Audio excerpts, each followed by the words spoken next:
Hello learners, I Dr. Niradhar, faculty member, School of Education, Indira Gandhi National Open University. Welcome you all to this video lesson. Today we are going to discuss one of the very pertinent title, that is test, its concept, types and uses. So friends, as you know that we are presently in the 7th week, and in the 7th week we are now studying about the 7th module.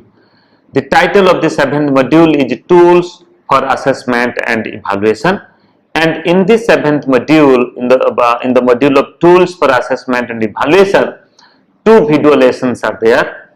First is test, its concept, types and uses, and the second video lesson is tools, that is concept of the tool, types of the tool and uses of the tool. And at present in this lesson, we will focus upon test, okay, its concept, types and uses. So friends, the learning outcomes of this video lesson, that is after going through this video lesson, you will be able to discuss the concept of test and tools. What is the concept of a test and what is the concept of a tool?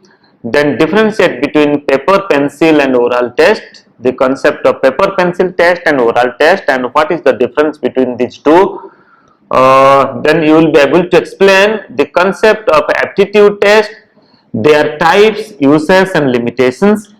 Then you will be able to discuss and administer the aptitude, achievement and diagnostic test, and further you will be able to explain the concept of intelligent test, its types, uses and limitations. So now let us focus upon our first content point, that is what is a test. The tests are those instruments by which the teachers collect information as data through verbal and non-verbal responses of the students. So friends, for knowing the performance of the learners, for knowing the progress of the learners, so what you are doing, you are just administering certain tests upon them. Okay, if I will give the example of achievement, to know the achievement level of the students, what you are doing, you are just administering, you are preparing an achievement test and you are administering that achievement test upon the group of learners. And here the items that you will select for knowing the progress or for knowing the achievement of the students should be related to different subject and related to the objective areas of the tools also, and it includes both verbal and non-verbal responses. Okay, so verbal responses, that means many a time we also establish a certain interaction with the students, and many a time we also give certain questions which is related to a figure, related to a map, related to a chart. So that's why it is possible both in verbal and non-verbal responses of the students. And further we can say that a test is an instrument or systematic procedure for measuring a sample of behavior. This definition is given by Groenland, N.E. Groenland 1990, and N.E. Groenland focuses upon a test is an instrument or systematic procedure for measuring a sample of behavior. So what we are doing, we prepared a test for measuring behavior, for measuring different aspects of behavior, a sample of behavior. Okay, and that behavior may be in a form of achievement, that behavior may be in a form of aptitude, attitude, creativity. Okay, so here by using a tool you will be able to measuring the sample behavior of the individuals. And further, a psychological test is defined as a standardized, repeatable procedures used to elicit and measure samples of human behavior. This definition is given by Katzdin 2000. So here a standardized psychological test is defined as a standardized tool, repeatable procedures. It means the tool will be used repeatedly. Okay, many a time in different places and in different situations. You can also administer, you can use that tool. To understand more about what is a test, we can say that a test measures the following. So what are the different abilities a test measures? First of all, human abilities, that includes intelligence, aptitude, skills and achievement in various areas, which is measured by a test, and further personality characteristics, which includes different traits or different attitude traits or attitudes or interest and values. Okay, attitude of the teachers towards the school, attitude of the students towards the curriculum, attitude of the students towards their studies. So friends, many traits, we can measure many mental traits. It may be self-concept, it may be aptitude, it may be attitude. So all these are the personality characteristics. So that also come under a test. And further we can say adjustment and mental health, which involves detecting signs and symbols of psychological and neurological disorders and appraising the effectiveness of the psychological functioning. So here adjustment and mental health is also a type of test. We can just find out whether a person is mentally healthy or not, whether the person is an adjustable person or not, whether the person is having the quality of adjustment in different situation or not. So that's why we can just develop a test for measuring all such aspect: intelligence, aptitude, skills, achievement, then different traits, then attitude, interest and values, and adjustment and mental health. Okay, let us go forward. Then further, to understand more about a test, we can say that two broad objectives of a test are there. Firstly, it attempts to compare the same student on two or more than two aspects of a trait, okay, such as attitude and aptitude of the same student. So what you can do, you can administer many traits, you can administer many variable or many tests upon a similar group of students, upon some students, upon the same students. So what you will do, varieties of tools will be used upon one student. So in result, you can say that the student X is having had secured this much of score in science, then is having positive attitude towards the schooling system, towards schooling or towards the teacher, and the student is having intelligence as well as other aspect also. So here in a test, so far as its objective is concerned, that different variables, different tests can be measured upon a same student. And further, secondly, two or more than two students may be compared on the same trait like attitude of two students. Try to understand. So here what you have to do, you have to take more than two students, but in the earlier cases you are just taking the same student. So here you have to take more than two students.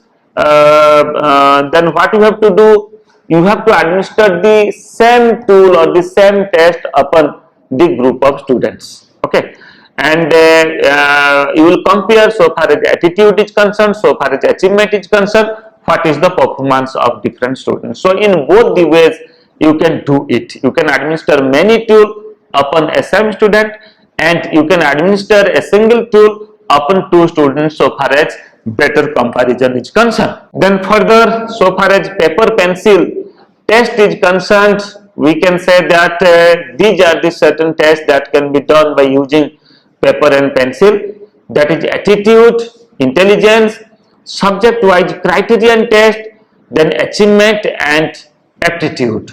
So now try to understand the specific use of paper pencil test and oral test. So before discussing, before differentiating these two, let me to make it clear, let me to discuss the concept of an oral test. So friends, response, solution or the task requires oral response to answer the question is an oral test. So oral test means many a time we involve in many interactions. Okay, so we respond, we provide our response to the teacher. Okay, so oral response, we provide our oral response to the teacher to answer the question in an oral test, just like in an interview. If the board will ask you certain question, then you have to answer it.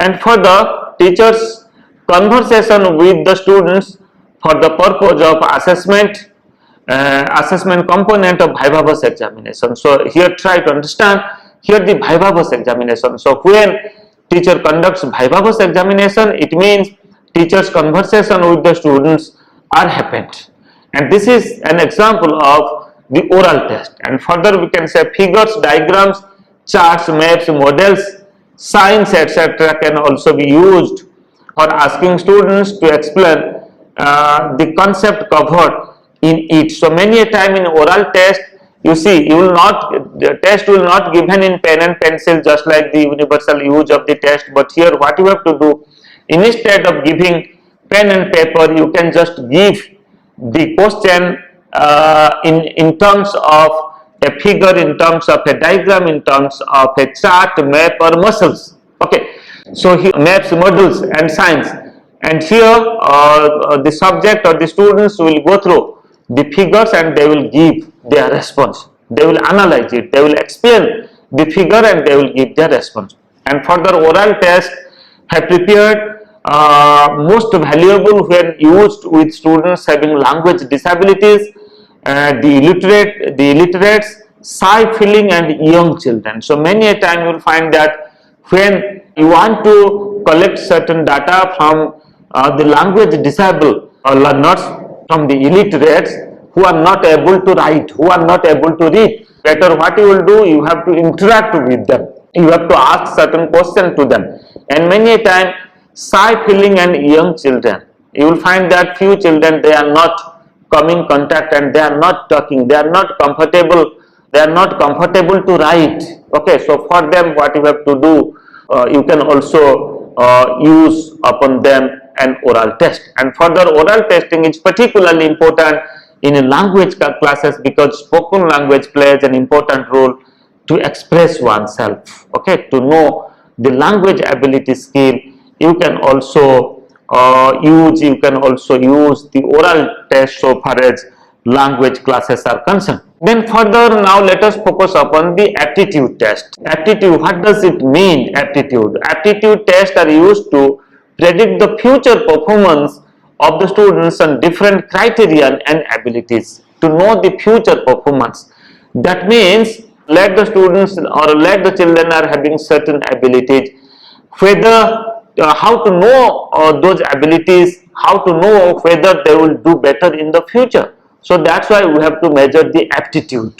Aptitude are the potential form, you can say the abilities are in the potential form that is within the individual, and when environment, when the individual receives the environment, gets the environment, then definitely the aptitude that the individual having, that come to the force. Okay, that come to the light. Further, we can say aptitude test may be type of teaching aptitude, may be mechanical aptitude, may be a medical aptitude, or may be musical aptitude and other types of aptitude also. So here when we talk about aptitude test, it means it covers different areas. To know student will do well in medical, so we develop one aptitude test, that is the medical aptitude test, and we administer the medical aptitude test. And friends, for in the entrance examination, to know the entry behavior of the learners, to know the characteristics of the learners, whether they are able to be a teacher in future, able to be a management professional in future, able to be a mechanic in the future, able to be a teacher in future. So what you have to do, you have to administer certain aptitude test, okay, to know their aptitude, which is potential form. Okay, but when it will get a right environment, then the aptitude will transform as abilities. Okay, and further, the aptitude tests are also used for guidance as well as prediction of success in some occupation. Then further, it may be of two types of aptitude test. One is called as the multiple aptitude test and other is called as the special aptitude test. So friends, multiple aptitude test, it means it measures different areas of aptitude. So here aptitude has been fixed, but what you have to do in multiple aptitude test, you have to measure different areas, different aspects of aptitude. Okay, it may be in teaching, it may be in mechanical, it may be in creativity. So different questions from different aspects, different aptitude aspects will be included in a test. So that's called as a multiple aptitude test. And special aptitude test, it measures, you can say it measures aptitude of a single area, aptitude in mathematics, aptitude in science, aptitude, general mental aptitude, or you can say aptitude in other areas also. So here specifically you are just focusing upon one aspect or one subject. Okay, so but here you are not selecting items, you are not selecting questions from different areas. Let us go forward.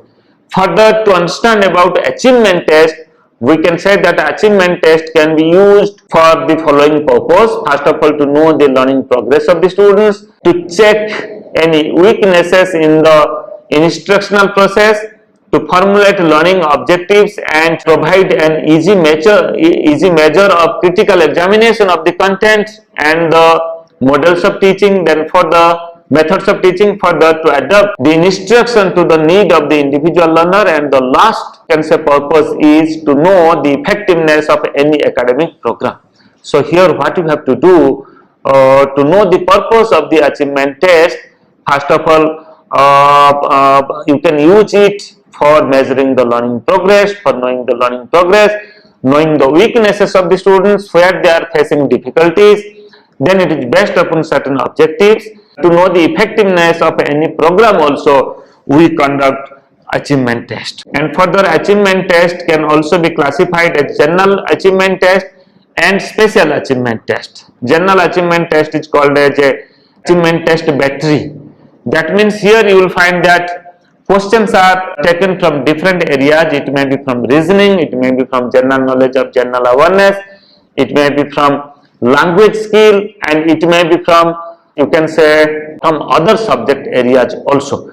And for special achievement test, so here you have to focus upon only one aspect. If it is science, then achievement related to science. If it is social science, achievement related to social science. And further, the other types of achievement test are just like teacher-made achievement test and standardized achievement test. I have already discussed in my earlier video lesson that what is a teacher-made achievement test, what is a standardized achievement test. And here, so far as type of achievement test is concerned, it is of two types. Okay, teacher-made and standardized. Further, to go forward, these are the certain limitations of the achievement test. Scores in the achievement test may not be the exact matter of achievement in the concerned field, as there is subjectivity in assessment. So friends, so far as assessment in science, education, social science and psychology is concerned, you will find that most assessment are subjective in nature. So that's why this is also another important aspect, that when you are preparing a tool and the scores that the learners are getting, because of the subjectivity in the assessment, you cannot say that that is the exact score. And further, many factors such as standard of teaching, completion of curriculum, testing condition, prior information to the students, practice of the students, etc. may affect the students' achievement, but those factors may not be measured by the achievement test. Another limitation of an achievement test is achievement scores of students differ in similar types of achievement test. There may be the possibility that a student scores differently in different achievement tests meant for the same class. So many a time from the same subject, from the same standard, if you prepare two equivalent tests and if you administer that test upon the group of students, you will find that the students will score differently. So that's why these are the certain common or general limitation of an achievement test. And further, our focus is on to discuss to understand about the diagnostic remedial test. Achievement tests which are used to identify the strengths and weaknesses of the students are also called as diagnostic tests. So through diagnostic test, what we measure, what we identify the strengths and weaknesses of the students. So what are the different strengths and what are the different weaknesses? So if there is the weaknesses, then we have to find out the causes of the weaknesses. Then accordingly we have to provide the remedial measure. And that's why it's called as a diagnostic remedial test. First of all, you have to diagnose the causes, then as per the causes, you have to provide the remedial instruction, remedial measure. And further we can say that primary purpose of the test is to identify the problems faced by the students in achieving the learning objectives and to suggest a remedial measure for them. And such tests are available in various subject areas of the study, such as in language, mathematics, science, etc. So if the students are not, or if a particular student is not doing well in a language, in mathematics and science, so what you have to do first? First you have to administer a diagnostic test to find out, administer one achievement test to find out the weaknesses. Then as per the weaknesses, you have to find out by using the diagnostic test that what are the different causes. Then after getting the causes, then you have to provide the remedial instruction. Okay, in school you might be doing, you might have observed that a group of students, those are not as per with others, those are not reaching at a particular level, you will find that the school is providing certain extra treatment to them, and you might be engaged in providing extra treatment to that group of students. So that's why, friends, here the remedial instruction, the remedial measure is given after diagnosing the causes. An example we can discuss here: if a student scores 90 marks in mathematics in class 9th annual examination, but if you observe as a teacher that the same student scored 70 marks in mathematics in class 10th quarterly examination, you see in class 9th annual examination it was 90, but in the first quarterly examination in class 10th it becomes 70, then it become again 50 in half yearly examination, then further it reduced and become 30 marks in pre-board examination. You see it starts from 90, then it reaches at the 70, then 50, then 30. So there may be certain problem, there may be certain causes. So to find out the causes, you have to administer a diagnostic test, and after diagnosing the causes of low performance or securing low mark by the particular student, then again you have to provide the remedial instruction, remedial measure. Now let us go forward to understand about the concept of intelligence. So friends, here intelligence can be understood as a general set of mental traits which is often reported as the general mental ability, the mental ability of the students, and that is also general mental ability of the students. It is general mental ability, that's why it includes general knowledge, general awareness, reasoning, language abilities, arithmetic, computational skills, algebra and other areas of studies also. So what you have to do in intelligence test, you will find that the questions are arranged in different components, in different sections, and you will find that the sections may be the questions from different sections may be from general knowledge, general awareness, reasoning ability of the learner, then language ability or the language skill, then from computational skills, and some total you can say the performance of the learners in all such areas will determine the general mental ability of the learners, and we can measure intelligence of the learners. Intelligence can be measured by using both the individual test or group test of intelligence. Individual test means the test will be administered at a time upon only one you can say student or subject, and group test, that means the intelligence test can be used upon group of students at the same time. So this is just the applicability and functions of the test, that we can administer it upon a single group, single child, single student, or upon a group. Then so far as measurement of intelligence is concerned, that's called as intelligence quotient, that is IQ. We usually use this word, that what is the IQ of the student, what is the IQ of a 9th standard student. So what does it mean? IQ mean intelligence quotient. So here try to understand that how to find out, how to determine the IQ of the student. So here you see, intelligence of an individual can be measured by using the following intelligence quotient, that's called as the IQ. The formula is IQ is equal to mental age upon chronological age into 100. Okay, so mental age divided by chronological age into 100. So three concepts are here, two concepts are here. One is the mental age and other is the chronological age. So friends, try to understand what is the concept of mental age and what is the concept of chronological age. So here, so far as chronological age is concerned, that is the exact age of the individual whose intelligence will be measured. This can be calculated counting the age from the date of birth of the individual. Chronological age of a child never varies. So chronological age means it will be counted, it will be calculated from the very birth of the child.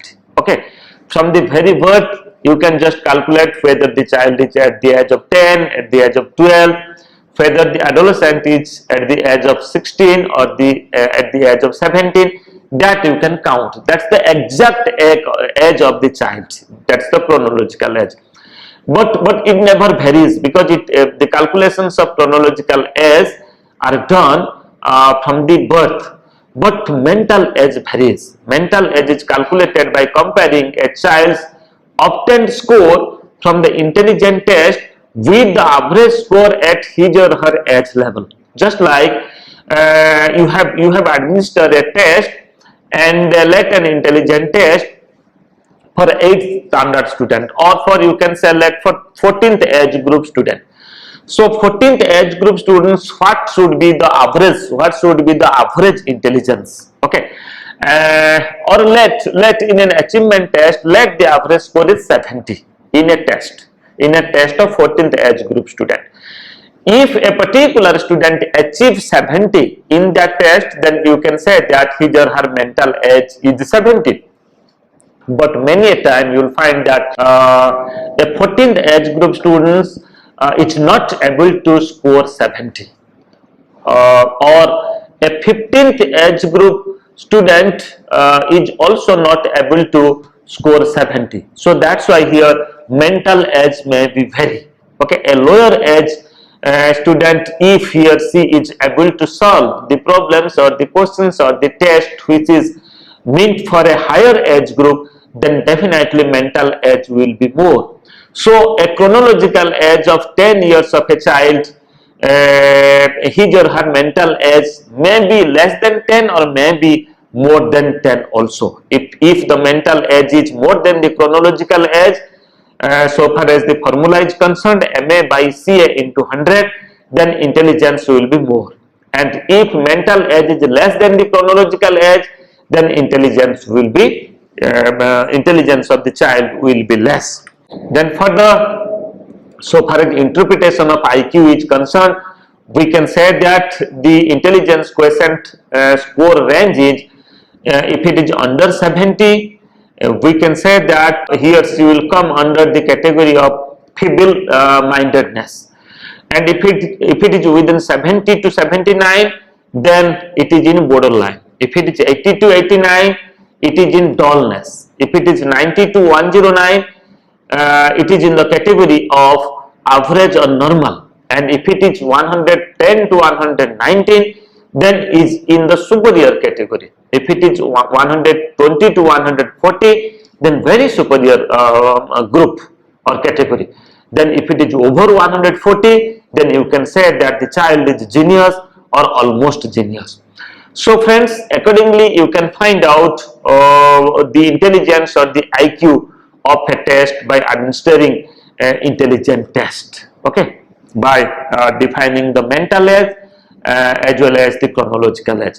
So friends, just to recapitulate, today we discussed about test, its uses, and the different types of test. We discussed about oral test, we discussed about paper and pencil test, and further we discussed about aptitude test, we discussed about attitude, we discussed about intelligence, achievement, and further how to measure intelligence, how to find out the intelligence quotient. And in our next lesson we will discuss about different types of tools and how it is different from a test.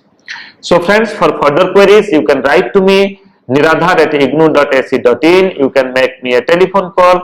My intercom is 2994. You can go through my Facebook account, my YouTube channel and my Twitter handle. You will find more than 200 video lessons relating to your study, relating to your curriculum. Okay, be it curriculum. At the same time, the video lessons are from different other areas of education, and I'm hopeful that the video lessons will help you a lot for your study. Thank you.